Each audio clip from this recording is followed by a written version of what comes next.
Je me souviens exactement du moment où j'ai réalisé que mon français était inutile dans la vraie vie. C'était un mardi matin. J'étais dans une boulangerie. Une femme devant moi parlait avec la vendeuse, et elles riaient toutes les deux. Je ne comprenais pas un seul mot. Pas un. Et pourtant, j'avais étudié le français pendant 2 ans. 2 ans de cours, 2 ans d'examen, 2 ans de vocabulaire appris par cœur. Mais là, devant ces deux femmes qui parlaient normalement, naturellement, rapidement, j'étais complètement perdue. Je suis sortie de cette boulangerie avec mon pain au chocolat et une grande question dans la tête. Qu'est-ce qui n'allait pas avec mon français? Dis-moi, mon ami, est-ce que tu te reconnais dans cette situation? Est-ce que tu comprends les vidéos YouTube, les films avec les sous-titres, les chansons, mais quand une vraie personne te parle, tu paniques? Tu hoches la tête même si tu n'as rien compris? Tu souris poliment en espérant que la réponse était oui? Alors laisse un commentaire maintenant et dis-moi depuis quel pays tu regardes cette vidéo. Par exemple, tu peux écrire « Je regarde depuis le Brésil » ou « Je regarde depuis le Japon ». Je veux vraiment savoir d'où vient ma communauté. Allez, écris-le, je lis tous les commentaires. Bon. Parlons de moi. Parlons de mon histoire avec le français, parce que je pense que tu vas te reconnaître dans beaucoup de choses que je vais te raconter. Je m'appelle, peu importe mon prénom. L'important, c'est que je suis espagnole. Je suis née et j'ai grandi dans le sud de l'Espagne. Et comme beaucoup de personnes dans mon pays, j'ai commencé à apprendre l'anglais à l'école très jeune. L'anglais, oui. Pas le français. Le français, c'est venu plus tard, et c'est venu par accident. Quand j'avais 19 ans, j'avais une amie d'enfance, qui aimait beaucoup la culture française. Elle regardait des films français, elle écoutait des chansons françaises, elle voulait un jour vivre à Paris. Elle était complètement obsédée. Et moi, j'étais là, à côté d'elle, à regarder ses films sans comprendre, à écouter ses chansons sans savoir ce que ça voulait dire.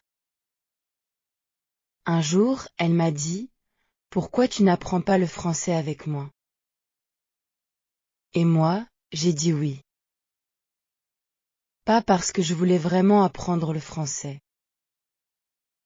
J'ai dit oui parce que j'étais son amie et que je voulais partager quelque chose avec elle. Alors on a commencé. On a trouvé une application sur nos téléphones. Tu connais sûrement ce type d'application. Celle avec les petits exercices, les petites phrases, les petits sons. Bonjour, je m'appelle Marie. J'ai 20 ans. J'habite à Paris. Ces phrases que tout le monde connaît et que personne n'utilise jamais dans la vraie vie. Au début, c'était amusant. Je faisais mes exercices tous les jours. Je gagnais des points. Je montais des niveaux. Je me sentais très bien. Je pensais, je progresse. Je suis bonne en français. Et c'est vrai, dans l'application, j'étais très bonne. Je répondais vite, je faisais peu d'erreurs, je connaissais beaucoup de vocabulaire. Après 6 mois, mon ami et moi, on regardait des films français ensemble. Et là, quelque chose d'intéressant s'est passé. Je comprenais certaines choses. Pas tout, mais certaines choses. Je reconnaissais des mots. Je pouvais suivre l'histoire si les acteurs ne parlaient pas trop vite.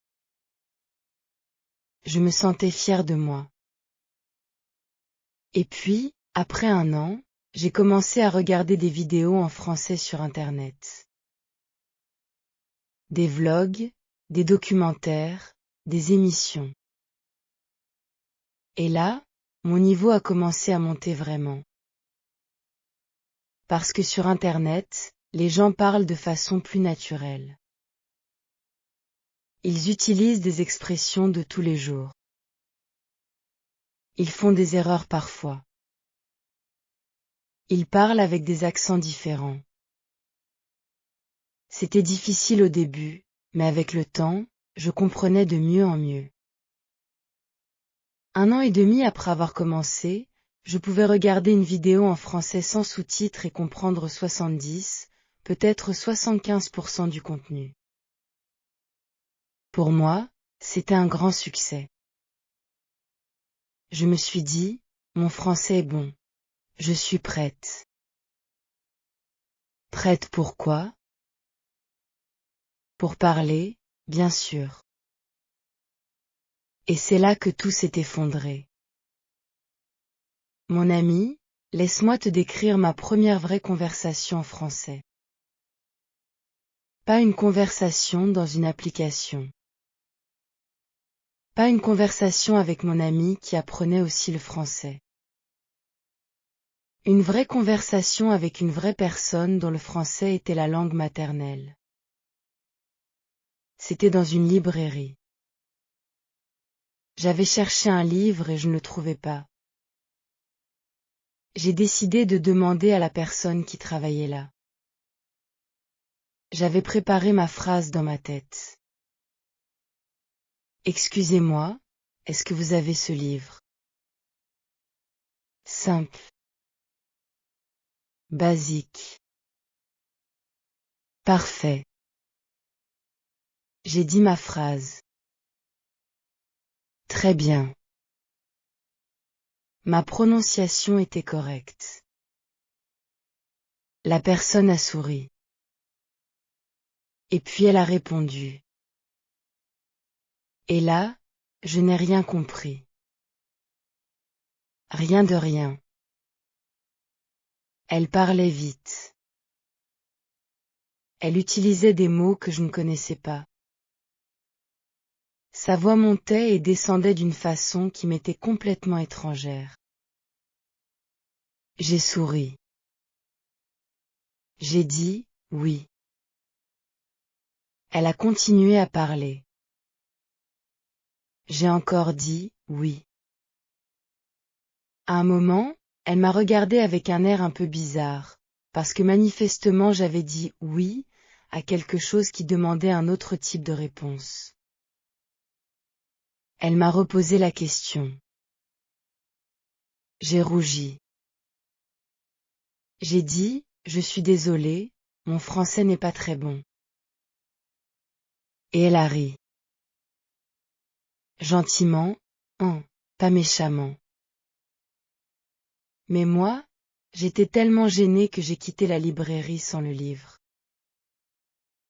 Dans le bus qui me ramenait chez moi, j'ai pensé à ce qui venait de se passer. Et j'ai eu une révélation. Mon français était un français de laboratoire. C'était un français propre, bien rangé, bien organisé. C'était le français des livres et des applications. Mais ce n'était pas le français des gens. Quelle est la différence? C'est ce que je vais t'expliquer maintenant, mon ami. Et cette explication a changé complètement ma façon d'apprendre. Quand tu apprends une langue dans un cours ou avec une application, on te donne du français fabriqué.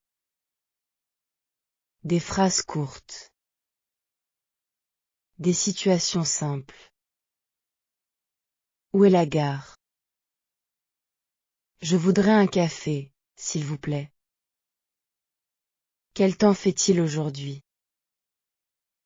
Ces phrases sont utiles, oui. mais elle ne ressemble pas à la façon dont les gens parlent vraiment. Quand les gens parlent vraiment, ils ne finissent pas toujours leurs phrases. Ils utilisent des sons comme ben, bah, ouais. Ils avalent des syllabes. Ils mélangent des expressions familières avec des mots plus soutenus. Ils se répètent. Ils changent de sujet au milieu d'une phrase. Ils utilisent un vocabulaire qu'on ne trouve dans aucun manuel scolaire. Et moi, avec mon français de laboratoire, j'étais complètement dépassée face à tout ça. Mais il y avait un autre problème, peut-être encore plus grand. Et ce problème, c'était la vitesse. Quand tu regardes une vidéo sur Internet, tu peux la mettre en pause. Tu peux revenir en arrière. Tu peux activer les sous-titres. Tu as le temps de réfléchir. Dans une vraie conversation, tu n'as pas ce luxe. La personne parle. Elle attend ta réponse. Et pendant que tu es en train de chercher le mot dans ta tête, de construire ta phrase, de vérifier ta grammaire mentalement, la conversation continue sans toi. C'est exactement ce qui se passait avec moi. Je comprenais peut-être 70% de ce qu'on me disait. Mais les 30% que je ne comprenais pas, c'était souvent la partie la plus importante.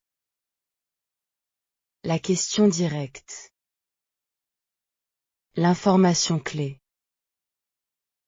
Et pendant que j'essayais de comprendre ces 30%, la personne avait déjà continué à parler.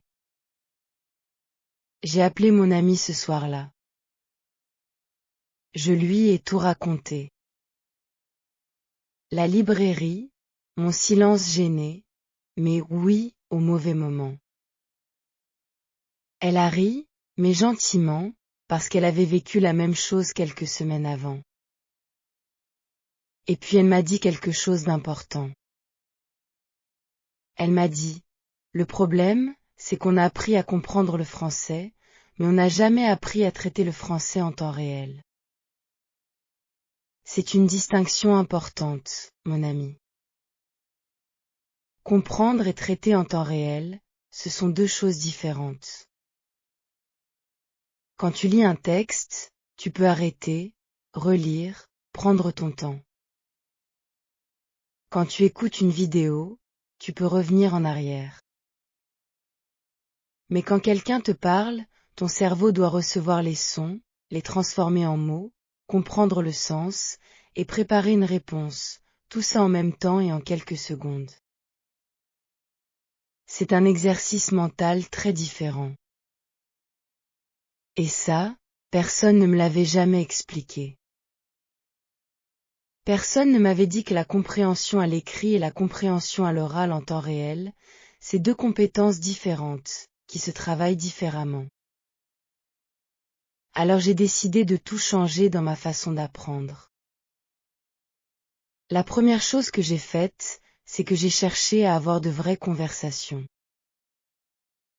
Pas des conversations parfaites. Pas des conversations préparées. De vraies conversations, avec de vraies erreurs, de vraies hésitations, de vrais moments où je ne comprenais pas. J'ai trouvé une application pour trouver des partenaires de conversation. Des gens qui apprennent l'espagnol et qui veulent parler avec une native, en échange de quoi ils m'aident avec leur langue. Pour moi, c'était le français. Pour eux, c'était l'espagnol. Ma première conversation d'échange, c'était avec un homme qui habitait dans une ville du nord de la France. Il apprenait l'espagnol parce qu'il voulait voyager en Amérique du Sud.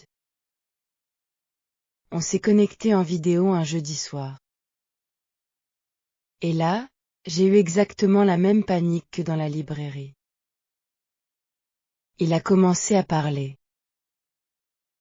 Je ne comprenais pas tout. Je stressais. Mais cette fois, j'avais décidé d'être honnête. J'ai dit, excuse-moi, tu parles un peu vite pour moi. Est-ce que tu peux répéter plus lentement? Et il a dit oui, bien sûr, sans problème. Il a répété plus lentement. Et j'ai compris. Cette petite victoire, cette capacité à demander de l'aide sans rougir et sans fuir, c'était mon premier vrai progrès en conversation. On a parlé pendant 1 heure. La moitié en français, la moitié en espagnol. À la fin, j'étais épuisée. Vraiment épuisée. Parce que parler dans une langue étrangère, ça demande une concentration énorme. Chaque mot, chaque phrase, tu dois réfléchir. C'est fatigant d'une façon que les gens qui n'apprennent pas de langue étrangère ne comprennent pas toujours. Mais j'étais aussi très heureuse. Parce que je l'avais fait.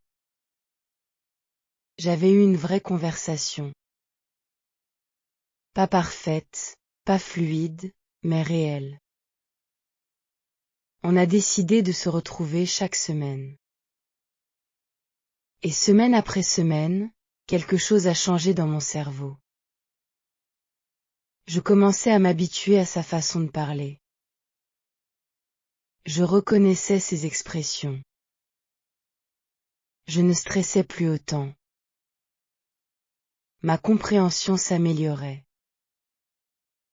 Et pas seulement avec lui. J'ai remarqué que mon oreille devenait plus rapide en général.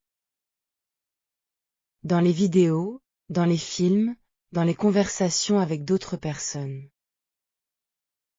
Comme si mon cerveau avait enfin appris à recevoir le français à la vitesse normale des humains. Mais il y avait toujours un problème. Et ce problème, c'était de parler, pas seulement de comprendre. Quand je comprenais quelque chose, je pouvais répondre. Mais mes réponses étaient très courtes. Oui. Non. C'est intéressant. Je ne sais pas. Je n'arrivais pas à construire des phrases longues, des explications, des histoires. Parce que pendant que je cherchais mes mots, j'avais peur du silence. J'avais peur que l'autre personne pense que je n'avais rien à dire, que je n'étais pas intelligente, que mon français était trop mauvais. Cette peur du silence dans une conversation, c'est un problème que beaucoup d'apprenants de langue ont, je crois. Tu connais peut-être ce sentiment, mon ami. Tu as quelque chose à dire, mais tu n'arrives pas à le dire assez vite, alors tu restes silencieux. Et plus tu restes silencieux, plus tu stresses. Et plus tu stresses, plus les mots disparaissent.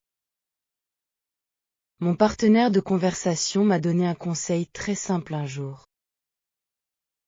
Il m'a dit, en français, quand tu cherches tes mots, tu n'es pas obligé de rester silencieuse. Tu peux dire ben, attends, comment dire. Les Français font ça tout le temps. Utilise ces petits mots pour gagner du temps. Et c'était vrai. Quand j'écoutais les gens parler en français, ils utilisaient tout le temps ces petits sons, ces petites expressions. Ben, bah voilà. Attends, c'est-à-dire? Ces mots ne veulent rien dire en eux-mêmes, mais ils donnent du temps au cerveau pour réfléchir. Et ils montrent à l'autre personne que tu n'as pas fini de parler, que tu continues de construire ta phrase. J'ai commencé à utiliser ces petits mots. Et c'était magique. Vraiment. Parce que quand je disais, attends, comment dire? L'autre personne attendait. Elle ne prenait pas la parole. Elle me donnait le temps. Et ce temps, je l'utilisais pour trouver mes mots. Mon ami, je veux parler maintenant d'un autre obstacle que j'ai rencontré, un obstacle que je n'avais pas prévu du tout. Cet obstacle, c'est l'accent. Quand j'ai commencé à apprendre le français, j'ai surtout écouté un certain type de français. Un français standard, propre, bien prononcé. Le français qu'on utilise dans les films classiques, dans les journaux télévisés, dans les cours en ligne pour débutants. Ce français-là, je le comprenais de mieux en mieux. Mais le vrai monde n'utilise pas ce français-là. Le vrai monde est plein d'accents. Il y a l'accent du sud de la France, l'accent du nord, l'accent québécois, l'accent belge, l'accent suisse, l'accent africain, l'accent des banlieues, l'accent des personnes âgées, l'accent des jeunes. Chacun de ces accents est différent. Et moi, j'avais appris à comprendre seulement un de ces accents. Ma première conversation avec quelqu'un qui avait un accent québécois a été un désastre total. Je comprenais peut-être 20% de ce qu'elle disait. Et pourtant, elle parlait français.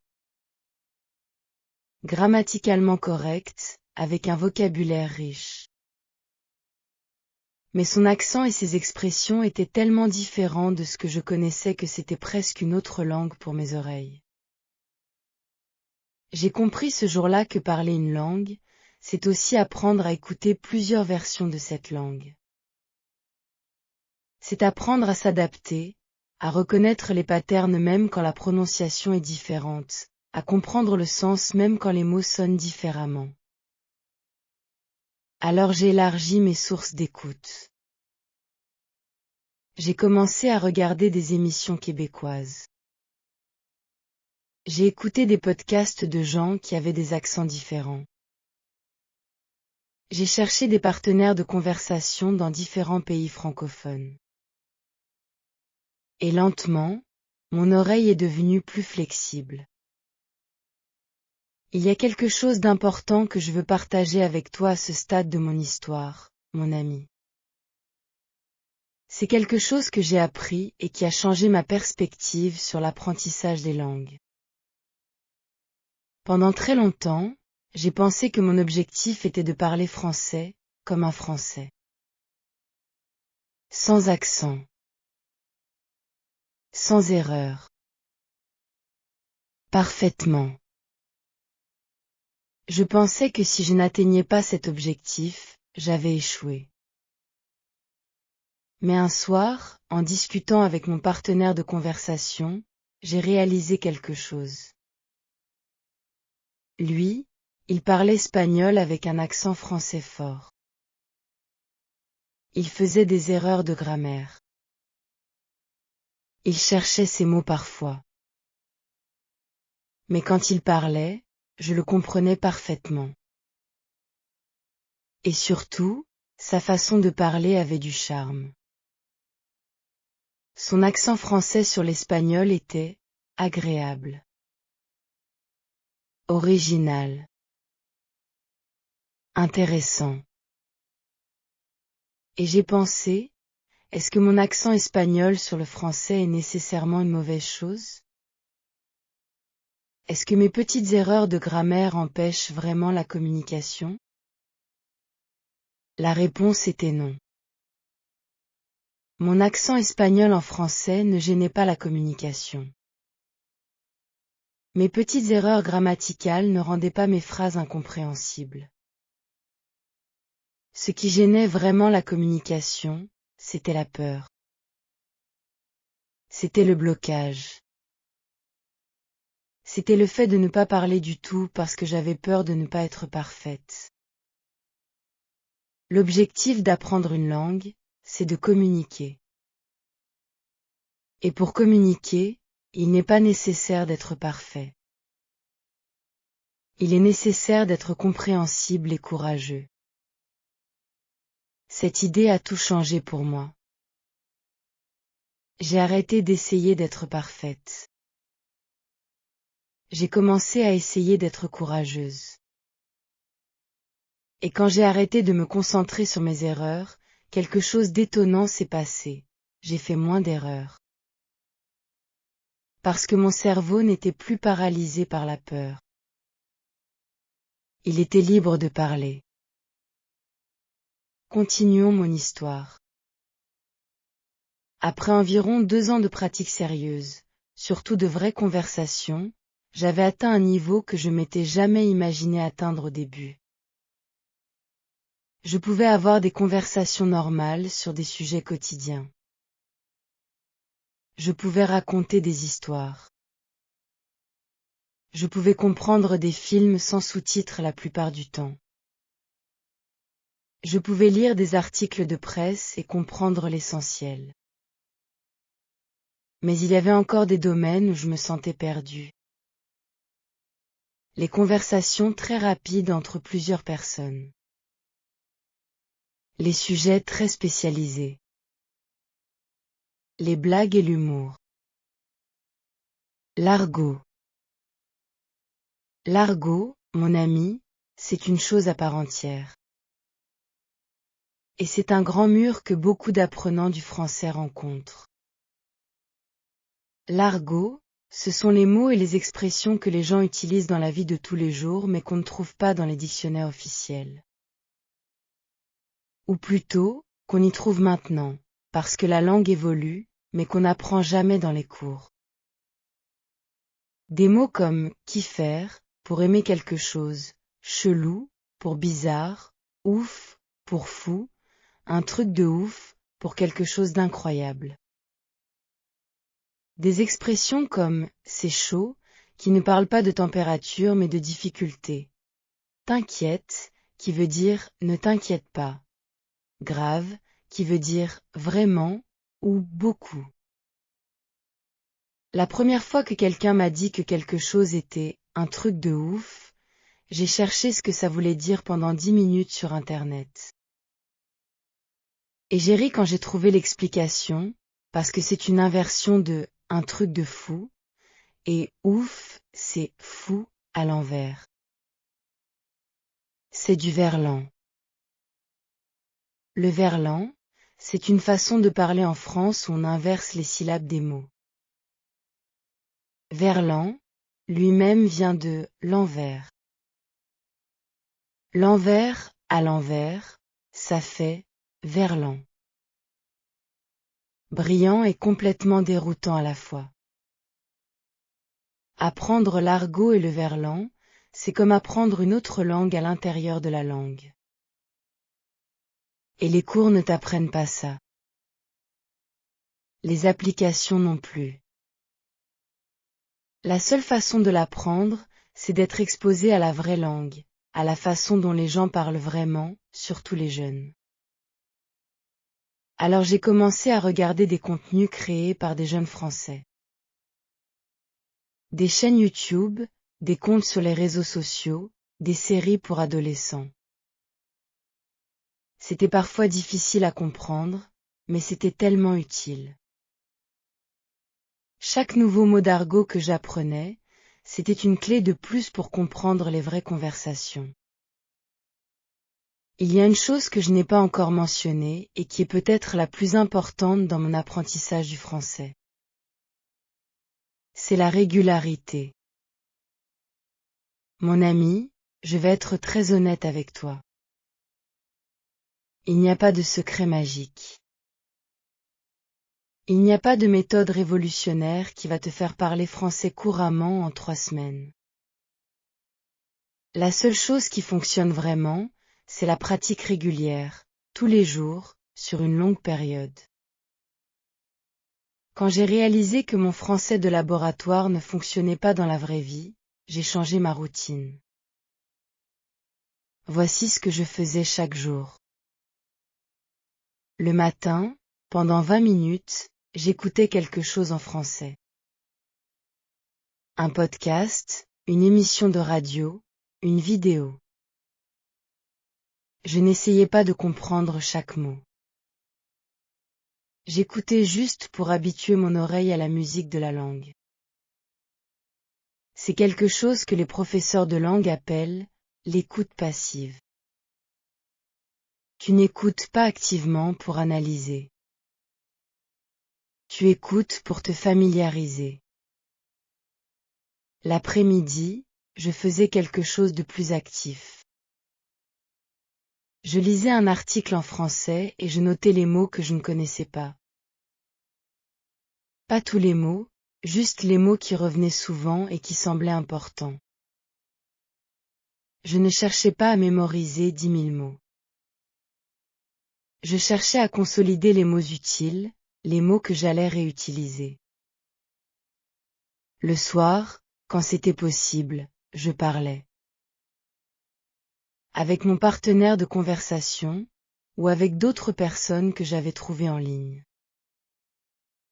Si je n'avais pas de partenaire disponible, je parlais toute seule. Je me racontais ma journée en français. Je décrivais ce que je voyais autour de moi. Je pensais à voix haute en français. C'est un exercice qui paraît ridicule, mais qui est vraiment efficace pour fluidifier la parole.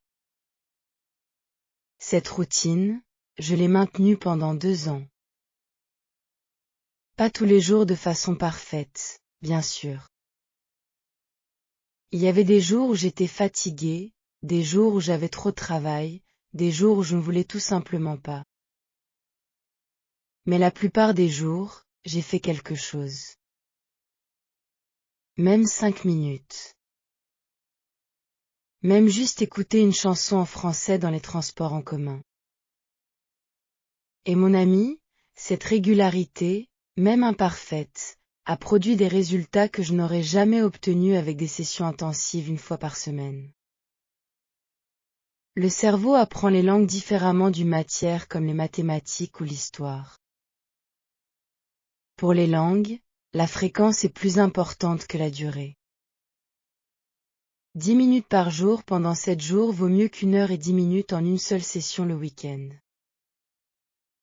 Parce que le cerveau a besoin de temps pour consolider, pour répéter, pour ancrer les informations. Et il le fait la nuit, pendant que tu dors. Si tu lui donnes de nouvelles informations chaque jour, il travaille chaque nuit. Si tu lui donnes toutes les informations en une fois, il est débordé et il retient beaucoup moins. Je veux te parler maintenant d'un moment particulier dans mon parcours. Un moment qui m'a fait réaliser que j'avais vraiment progressé. C'était environ 18 mois après l'épisode de la librairie. J'étais dans un parc. Je lisais un livre, assise sur un banc. Une femme s'est assise à côté de moi. Elle a regardé mon livre et elle m'a dit « C'est bien, ce livre. »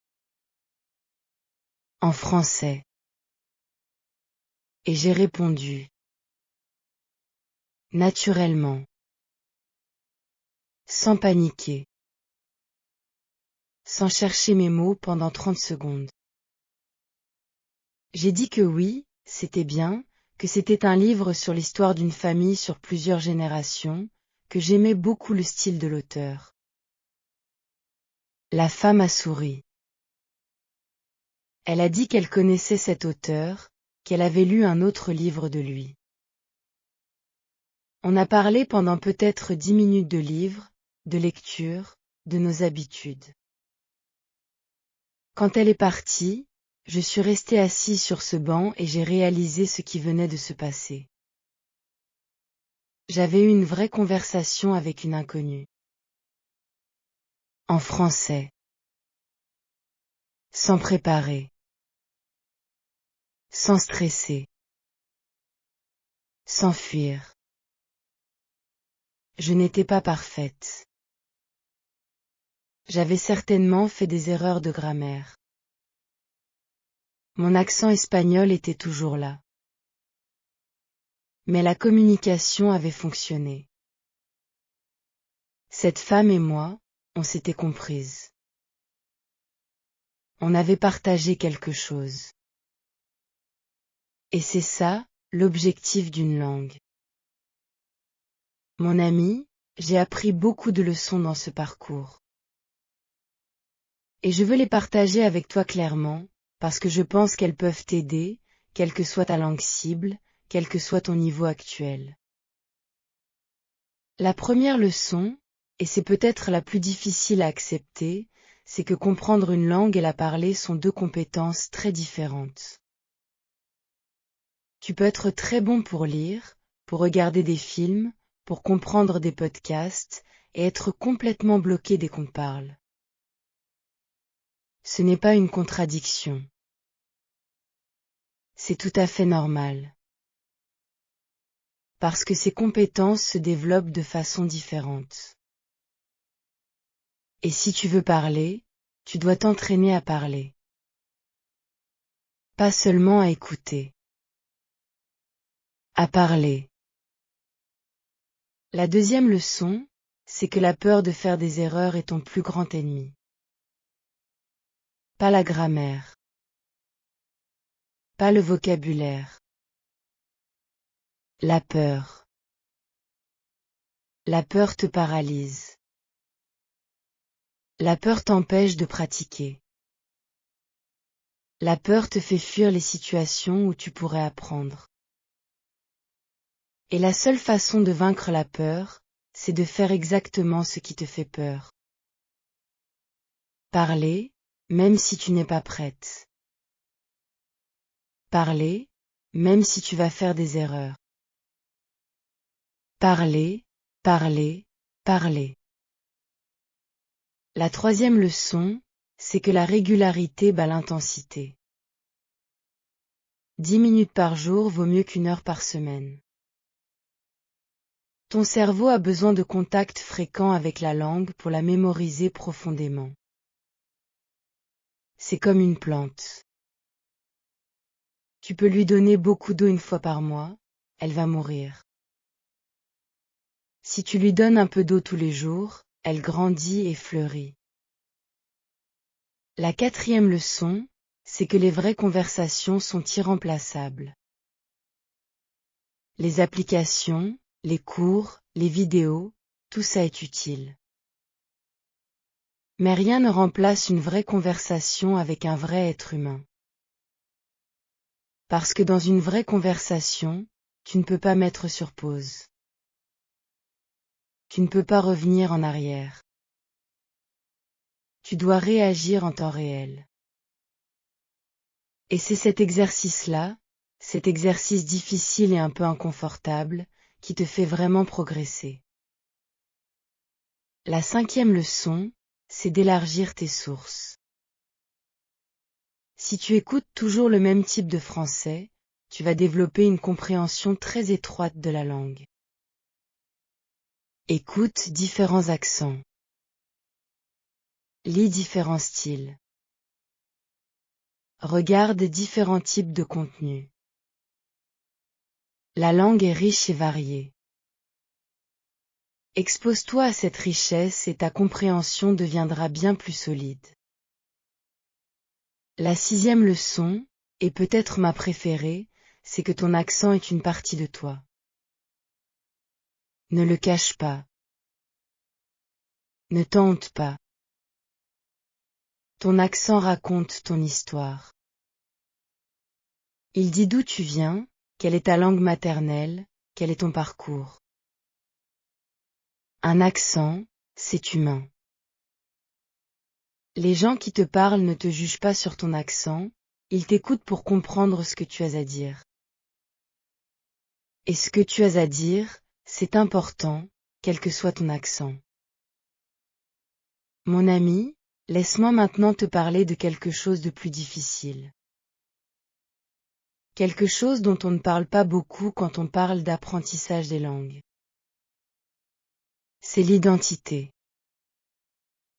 Quand tu apprends une nouvelle langue, tu ne fais pas que mémoriser des mots et des règles de grammaire.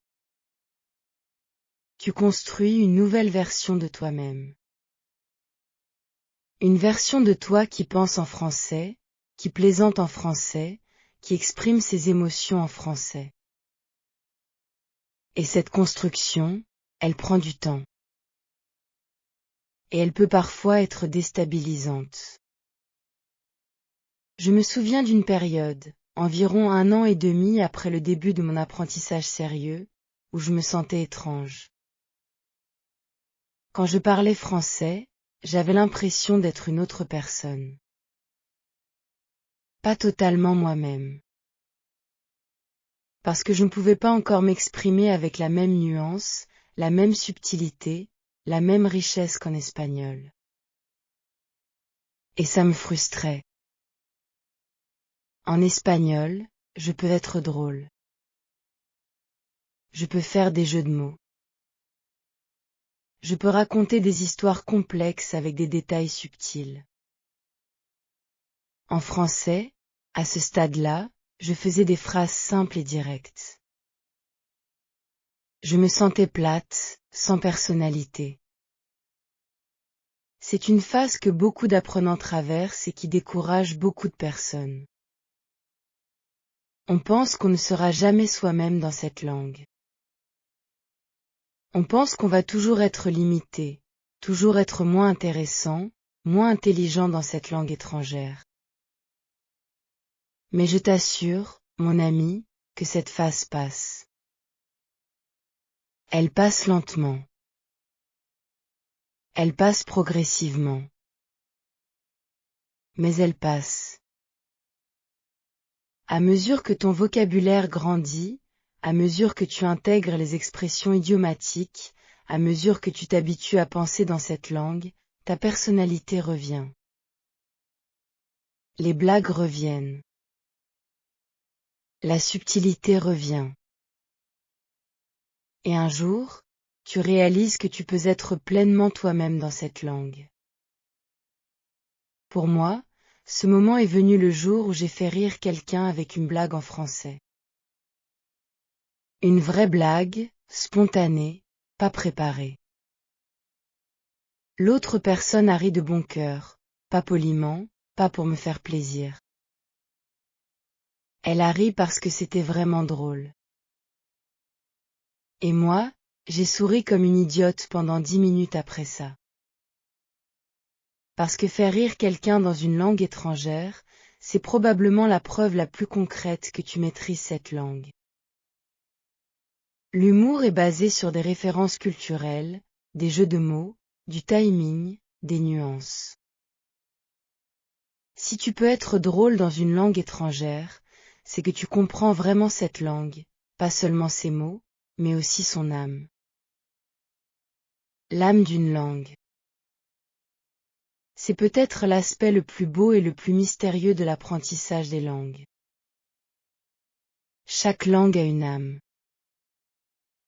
Une façon de voir le monde qui lui est propre. Des concepts qu'elle exprime mieux que les autres langues. Des façons de sentir les choses qui n'ont pas d'équivalent exact dans d'autres langues. En français, il y a des mots et des expressions qui m'ont fait voir le monde différemment. Le mot « dépaysement », par exemple.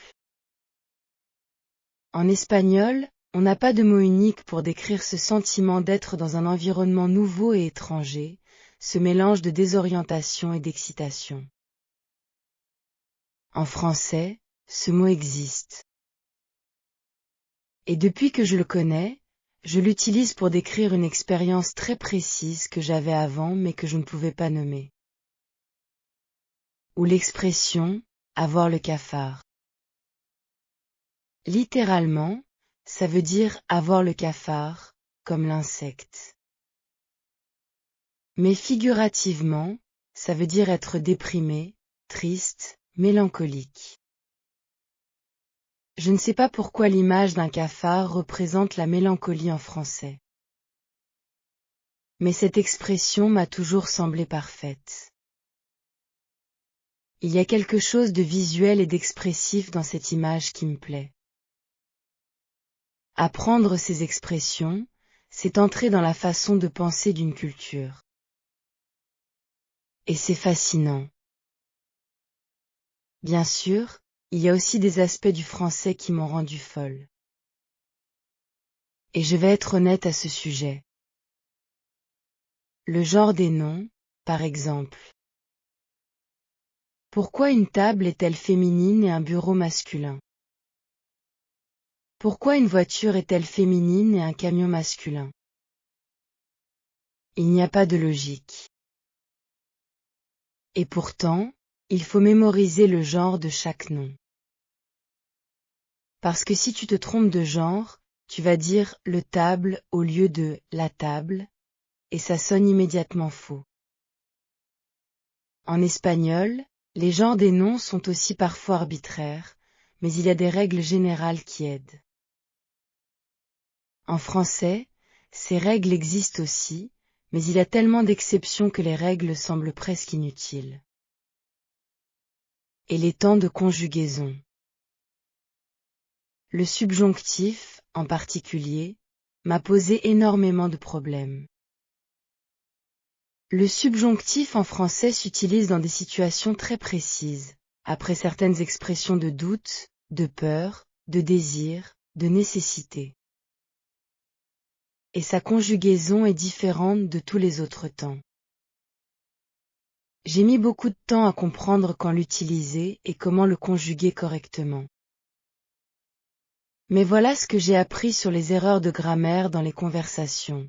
La plupart du temps, elles ne gênent pas la communication.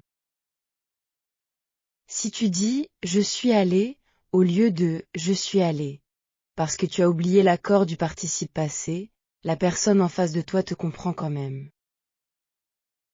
Si tu oublies le subjonctif et que tu utilises l'indicatif à la place, dans la plupart des contextes, la communication reste claire. Les erreurs de grammaire sont plus importantes à l'écrit qu'à l'oral. À l'oral, la fluidité et la clarté sont prioritaires sur la perfection grammaticale. C'est une liberté que tu peux te donner. Mon ami, je t'ai parlé de mes difficultés, de mes erreurs, de mes moments de honte et de peur. Mais je veux aussi te parler de la joie. Parce qu'apprendre une langue, c'est aussi une source immense de joie. La joie de comprendre quelque chose qu'on ne comprenait pas avant. La joie d'utiliser une expression idiomatique pour la première fois et de voir l'autre personne sourire, surprise et heureuse que tu connaisses cette expression. La joie de lire un livre dans la langue originale et de sentir des nuances que la traduction aurait perdues. La joie de voyager et de pouvoir vraiment communiquer avec les gens. Pas seulement avec les touristes et les hôteliers habitués aux étrangers. Vraiment communiquer avec les locaux, comprendre leurs blagues, partager leurs références, entrer dans leur monde. Et la joie de se connaître soi-même sous un nouveau jour. Parce qu'apprendre une langue, ça te dit quelque chose sur toi. Ça te dit que tu es capable de persévérer face à la difficulté. Que tu peux tolérer l'inconfort de ne pas comprendre et continuer quand même. Que tu peux changer et grandir. Ces joies-là, elles valent tous les efforts. Elles valent toutes les heures passées à écouter des podcasts dans le bus. Toutes les conversations difficiles où tu n'as compris que la moitié. Tous les moments de honte et de frustration. Je veux aussi aborder quelque chose que beaucoup de personnes ne mentionnent jamais dans les histoires d'apprentissage de langue, les plateaux. Un plateau, c'est une période où tu as l'impression de ne plus progresser. Tu continues de pratiquer, tu continues de faire tes exercices, tu continues de parler, mais ton niveau semble stagner. Tu ne t'améliores pas. Ou pire, tu as l'impression de régresser. Ces périodes sont normales. Elles arrivent à tout le monde. Et elles sont particulièrement frustrantes parce que tu travailles beaucoup sans voir de résultats. C'est comme courir sur un tapis roulant. Tu fais des efforts, tu bouges, mais tu n'avances pas. J'ai eu plusieurs plateaux dans mon apprentissage du français. Le plus long a duré presque 3 mois. 3 mois où j'avais l'impression que mon niveau n'évoluait pas. Je comprenais toujours à peu près la même chose, je parlais toujours avec les mêmes limitations, je faisais les mêmes types d'erreurs. C'est pendant ce plateau que j'ai le plus été tentée d'abandonner. Je me disais, peut-être que je ne suis pas faite pour les langues. Peut-être que j'ai atteint ma limite. Peut-être que le niveau où je suis maintenant, c'est le maximum que je peux atteindre. Mais j'ai continué. Et un matin, sans aucun événement particulier, sans aucune session d'apprentissage spéciale, j'ai regardé une émission en français que j'avais déjà regardée quelques semaines plus tôt. Et j'ai réalisé que je comprenais des choses que je n'avais pas comprises la première fois. Des détails. Des nuances. Des expressions rapides. Le plateau était terminé. Le cerveau avait travaillé en silence pendant ces 3 mois. Il avait consolidé, organisé, intégré. Et maintenant, il était prêt pour la prochaine étape. Si tu es dans un plateau en ce moment, mon ami, continue. Continue même si tu ne vois pas de résultat. Continue même si tu es frustré. Continue même si tu penses que c'est inutile. Parce que ton cerveau travaille, même quand tu ne le sens pas. Et un jour, tu vas te réveiller et tu vas réaliser que tu comprends des choses que tu ne comprenais pas avant. Il y a une métaphore que j'aime beaucoup pour décrire l'apprentissage des langues. C'est la métaphore de l'iceberg. Tu connais l'image d'un iceberg, non? La partie qu'on voit au-dessus de l'eau est petite. Mais sous l'eau, il y a une masse énorme, invisible. L'apprentissage d'une langue, c'est pareil. La progression visible, ce que tu ressens comme une amélioration, c'est la pointe de l'iceberg. Sous la surface, il y a tout un travail invisible, toute une construction que ton cerveau fait sans que tu le sentes. Et parfois, cette construction remonte à la surface, et tu fais un bond de progression qui te surprend toi-même. Ces bonds de progression, ces moments de « ah chat », ces instants où quelque chose qui était obscur devient soudainement clair, ce sont les moments les plus délicieux de l'apprentissage d'une langue. Et ils arrivent, toujours, si tu continues. Mon ami, je veux parler maintenant d'un aspect très pratique de l'apprentissage d'une langue dont on ne parle pas assez. Apprendre à écouter ta propre voix. Quand tu parles dans une langue étrangère, tu entends ta voix différemment. Et souvent, ce que tu entends te gêne. Tu penses que ton accent est horrible. Tu penses que ta voix est bizarre. Tu penses que tu sonnes ridicule. Et cette gêne peut te décourager de parler. J'ai traversé cette phase.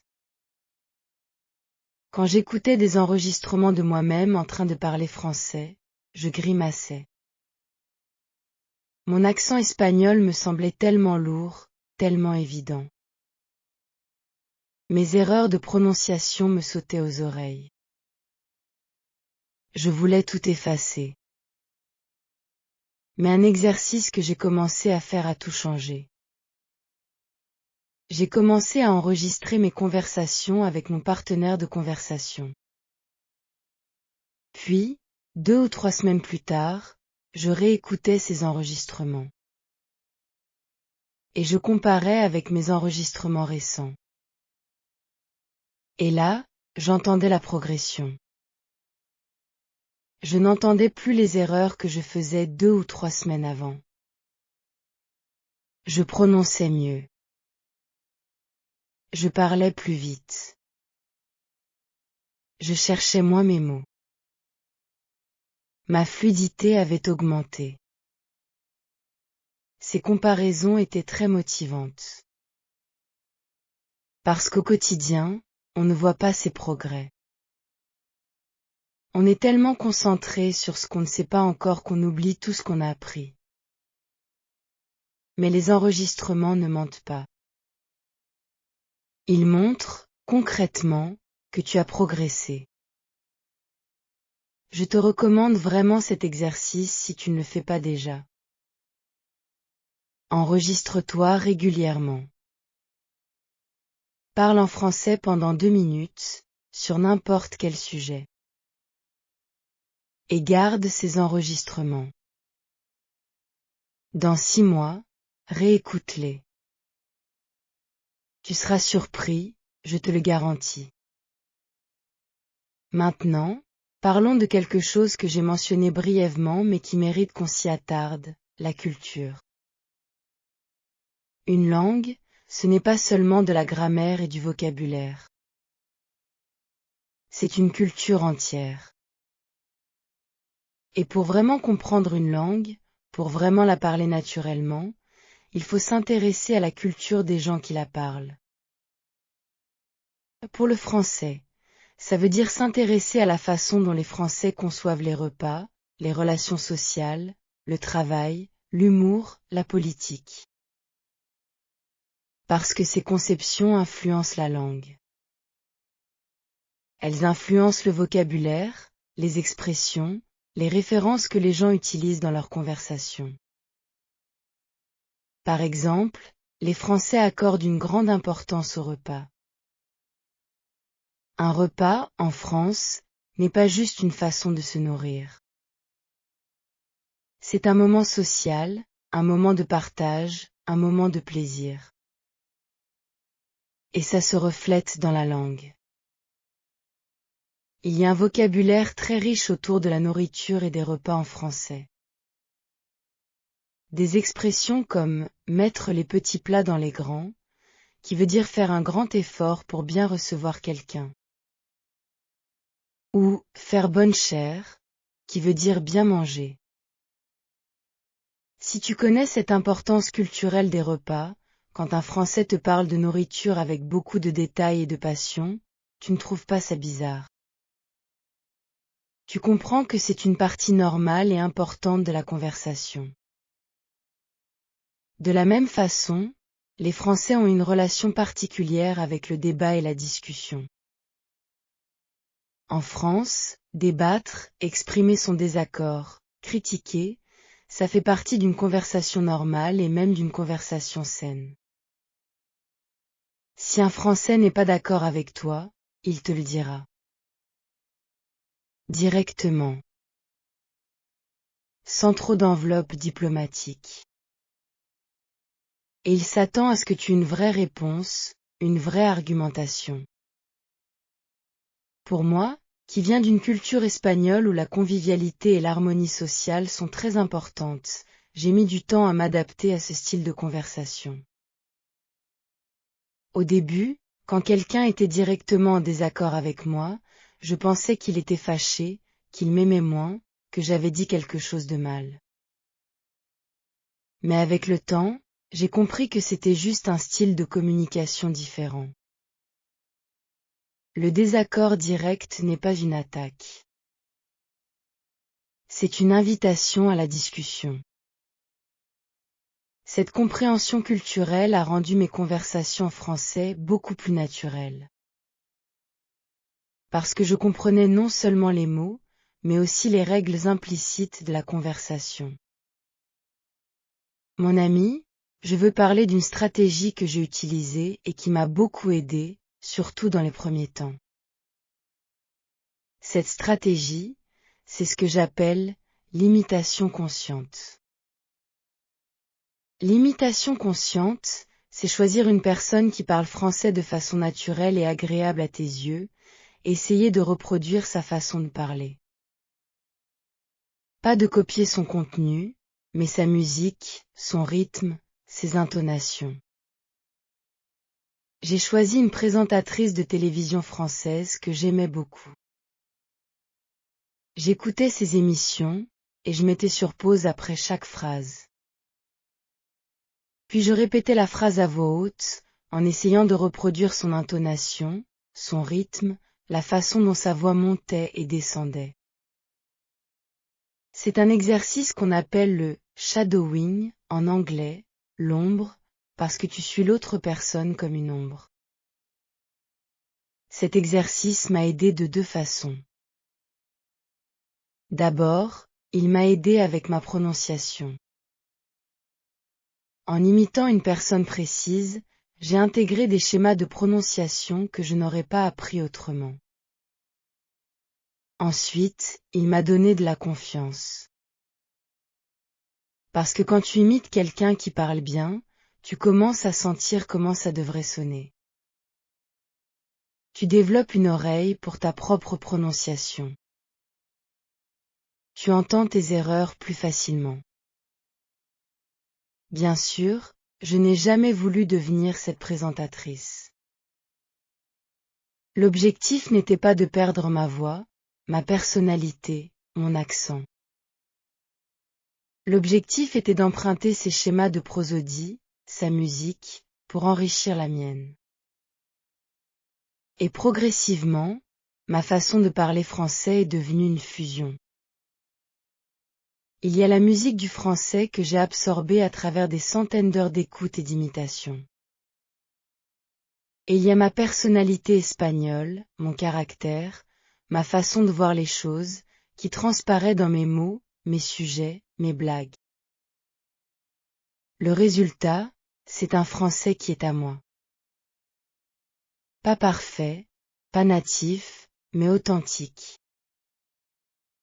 Mon ami, on approche de la fin de mon histoire. Et je veux terminer avec quelque chose d'important. J'ai commencé cette histoire en te disant que je comprenais les vidéos mais pas les conversations.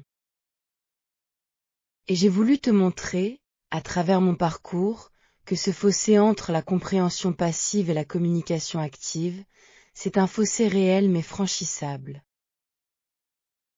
Aujourd'hui, mon français n'est pas parfait. Je fais encore des erreurs. Il y a encore des situations où je ne comprends pas tout, où je cherche mes mots, où je dois demander de répéter. Mais je communique. Vraiment. Avec de vraies personnes, sur de vrais sujets, avec de vraies émotions. Et la grande différence entre moi d'aujourd'hui et moi d'il y a 3 ans, ce n'est pas le nombre de mots que je connais. Ce n'est pas ma maîtrise de la grammaire. La grande différence, c'est que je n'ai plus peur. Je n'ai plus peur de parler. Je n'ai plus peur des erreurs. Je n'ai plus peur du silence et des moments d'incompréhension. Parce que j'ai compris que ces moments font partie de la communication. Pas seulement dans une langue étrangère. Dans n'importe quelle communication. Les incompréhensions, les malentendus, les moments où on cherche ses mots, ça arrive à tout le monde, même dans sa langue maternelle. Et si ça ne t'empêche pas de communiquer dans ta langue, pourquoi est-ce que ça devrait t'empêcher de communiquer dans une langue étrangère? Je veux finir avec un message très simple, mon ami. Si tu apprends le français, ou n'importe quelle autre langue, et que tu te reconnais dans mon histoire, dans mes frustrations, dans mes moments de doute, sache que tout ce que tu ressens est normal. Sache que la progression n'est pas linéaire. Sache que les plateaux font partie du chemin, pas une preuve que tu n'es pas fait pour les langues. Sache que le seul vrai secret de l'apprentissage d'une langue, c'est de continuer à écouter, continuer à lire, continuer à parler, continuer à faire des erreurs, continuer à ne pas comprendre parfois, et continuer quand même. Parce que chaque conversation difficile que tu as, chaque vidéo que tu regardes sans tout comprendre, chaque article que tu lis avec ton dictionnaire ouvert à côté, tout ça construit quelque chose. Silencieusement. Progressivement. Profondément. Et un jour, tu vas te retrouver dans une boulangerie, ou dans un parc, ou dans une librairie. Quelqu'un va te parler en français. Et tu vas répondre. Naturellement. Sans paniquer. Sans fuir. Et tu vas sourire. Pas parce que c'était parfait. Parce que ça a fonctionné. Continue, mon ami. Continue. Mais attends, mon ami, parce que j'ai encore des choses à te dire. Des choses que j'ai apprises plus tard, des choses plus subtiles, des choses qui ont continué à affiner mon français même quand je pensais avoir déjà beaucoup progressé. Il y a un phénomène que les linguistes appellent l'interlangue. C'est une langue intermédiaire que chaque apprenant crée dans sa tête. Ce n'est ni sa langue maternelle ni la langue cible. C'est quelque chose entre les deux. Un système personnel, avec ses propres règles, ses propres erreurs systématiques, ses propres solutions créatives aux problèmes de communication. Par exemple, pendant longtemps, j'avais ma propre façon de gérer les temps du passé en français. Mon interlangue avait une règle simplifiée, le passé composé pour tout ce qui est passé, point. Je n'utilisais pas l'imparfait correctement. Je disais, quand j'ai eu 8 ans, j'ai aimé beaucoup les chevaux, au lieu de, quand j'avais 8 ans, j'aimais beaucoup les chevaux. Les gens me comprenaient, mais ça sonnait bizarre. Et je ne comprenais pas pourquoi mes phrases sonnaient bizarres, parce que dans mon interlangue à moi, cette règle était cohérente et fonctionnelle. C'est mon partenaire de conversation qui m'a expliqué la différence de façon très claire. Il m'a dit, le passé composé, c'est pour les actions complètes, avec un début et une fin. L'imparfait, c'est pour les états, les habitudes, les actions continues dans le passé. Et il m'a donné des exemples concrets, tirés de nos conversations. Cette explication simple a tout débloqué pour moi. Ce que j'ai appris de cette expérience, c'est que l'interlangue est normale et utile. Elle te permet de communiquer même quand tu n'as pas encore toutes les règles. Mais il faut aussi être prêt à la remettre en question, à la corriger, à la raffiner. Et pour ça, il faut des retours. Il faut des gens qui te disent quand quelque chose sonne bizarre, qui t'expliquent pourquoi, et qui te donnent des exemples corrects. C'est pour ça que les partenaires de conversation, les professeurs, les amis francophones sont si précieux. Pas seulement pour pratiquer, mais pour recevoir ces retours qui t'aident à corriger ton interlangue et à te rapprocher de la vraie langue. Il y a aussi quelque chose que j'ai appris sur la façon dont les gens apprennent différemment. Certaines personnes apprennent mieux en lisant. D'autres en écoutant. D'autres encore en parlant. Et certaines personnes ont besoin de comprendre les règles explicitement avant de pouvoir les utiliser, tandis que d'autres préfèrent absorber la langue de façon intuitive, sans passer par les règles. Moi, j'appartiens à la deuxième catégorie. J'ai toujours appris les langues de façon intuitive. Quand j'étais enfant et que j'apprenais l'anglais, je n'apprenais pas les règles de grammaire explicitement. J'écoutais, j'imitais, je faisais des erreurs, et progressivement, mon cerveau construisait des schémas. Et ces schémas devenaient automatiques. Avec le français, j'ai essayé, au début, d'apprendre de façon plus analytique, parce que c'est ce que les cours et les applications me proposaient. Et ça ne fonctionnait pas très bien pour moi. Je mémorisais des règles, mais je ne les utilisais pas spontanément dans les conversations. Parce que quand tu parles, tu n'as pas le temps de penser aux règles. Tu dois parler. Quand j'ai adopté une approche plus intuitive, basée sur l'écoute massive et la pratique de la parole, tout s'est mis en place beaucoup plus naturellement. Les règles que j'avais du mal à mémoriser sont devenues des automatismes. Parce que mon cerveau les avait absorbées à travers des milliers d'exemples, pas à travers des explications abstraites. Mais attention, mon ami. Je ne dis pas que l'approche analytique est mauvaise. Pour beaucoup de personnes, comprendre les règles explicitement les aide énormément. Ce que je dis, c'est que tu dois connaître ton propre style d'apprentissage. Et tu dois construire ta méthode en fonction de ce style, pas en fonction de ce que les autres te disent de faire. La meilleure méthode d'apprentissage, c'est celle qui fonctionne pour toi. Même si elle semble bizarre. Même si elle est différente de ce que tout le monde fait autour de toi. Mon ami, je veux parler d'un outil que j'utilise encore aujourd'hui et qui m'a beaucoup aidé à consolider mon vocabulaire. Cet outil, c'est le journal en français. Tous les soirs, avant de me coucher, je passe quelques minutes à écrire dans un petit carnet. J'écris en français.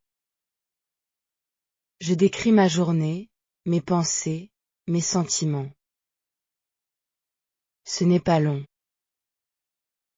Parfois c'est juste 3 ou 4 phrases.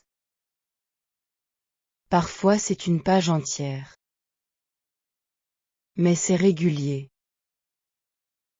Ce journal a plusieurs avantages. D'abord, il m'oblige à chercher mes mots. Quand je ne connais pas un mot, je dois chercher une façon de contourner, d'exprimer la même idée avec d'autres mots que je connais. Ou je cherche le mot dans un dictionnaire.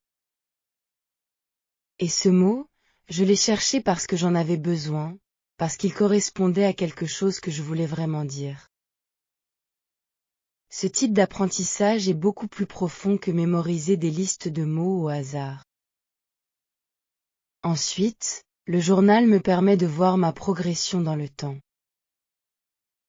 Quand je relis des pages d'il y a 6 mois, je vois comment j'ai changé. Mon vocabulaire est plus riche. Mes phrases sont plus complexes. Mes erreurs sont différentes. Et cette vision concrète de ma progression est très motivante. Enfin, le journal me donne un espace sûr pour expérimenter. Je peux essayer d'utiliser un nouveau mot, une nouvelle expression, un nouveau temps de verbe. Si je me trompe, tant pis. Personne ne lit mon journal à part moi. Et cette liberté d'expérimentation m'a aidé à oser utiliser des constructions plus complexes, d'abord à l'écrit, puis à l'oral. Si tu ne gardes pas encore de journal en français, je te recommande vraiment de commencer. Pas besoin d'écrire des choses profondes ou intelligentes. Écris simplement ce qui s'est passé dans ta journée. Ce que tu as mangé. Ce que tu as ressenti. Ce qui t'a fait rire. Ce que tu as regardé à la télévision. L'important, c'est d'écrire en français, régulièrement. Parlons aussi de la lecture, mon ami. Parce que la lecture est un outil d'apprentissage extrêmement puissant qu'on sous-estime souvent. Quand tu lis en français, tu rencontres du vocabulaire que tu n'entendras peut-être jamais dans une conversation quotidienne. un vocabulaire plus riche, plus varié, plus précis. Et ce vocabulaire enrichit ta façon de penser en français, et avec le temps, ta façon de parler. J'ai commencé par lire des textes très courts et très simples. Des articles de journaux pour enfants, des histoires simples écrites pour des apprenants de français. Puis, progressivement, j'ai évolué vers des textes plus complexes. Des nouvelles, des articles de presse pour adultes, des romans. Le premier roman que j'ai lu entièrement en français, sans abandonner à mi-chemin, sans passer à une version traduite parce que c'était trop difficile, c'était un roman policier.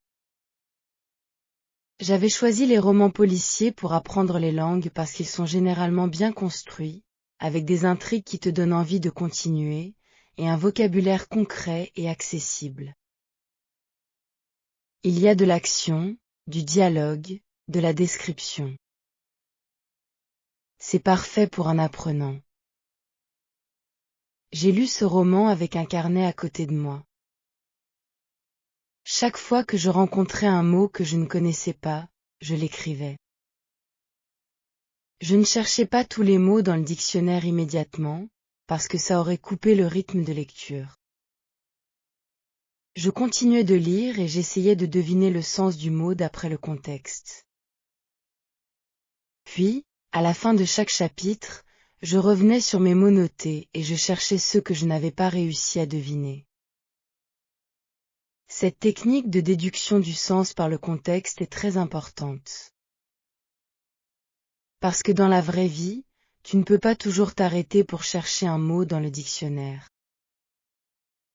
Tu dois apprendre à fonctionner avec des zones d'incertitude, à comprendre l'essentiel même quand tu ne comprends pas chaque détail. Et avec la pratique, cette compétence s'améliore.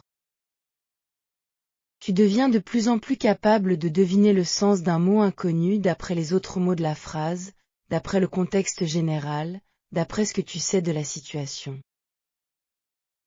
Et cette compétence, elle est utile non seulement à l'écrit mais aussi à l'oral. Quand quelqu'un utilise un mot que tu ne connais pas, tu peux souvent deviner ce qu'il veut dire d'après le reste de la phrase. Mon ami, il y a une dernière chose que je veux te dire, et c'est peut-être la chose la plus importante que j'ai apprise dans tout ce parcours. L'apprentissage d'une langue n'a pas de fin. Je sais que ça peut sembler décourageant, dit comme ça. Mais laisse-moi te l'expliquer différemment. Les natifs n'ont pas fini d'apprendre leur langue. Ils continuent toute leur vie. Ils apprennent de nouveaux mots. Ils découvrent de nouvelles expressions. Ils lisent des auteurs qui enrichissent leur façon de voir les choses et de les exprimer. Ils évoluent.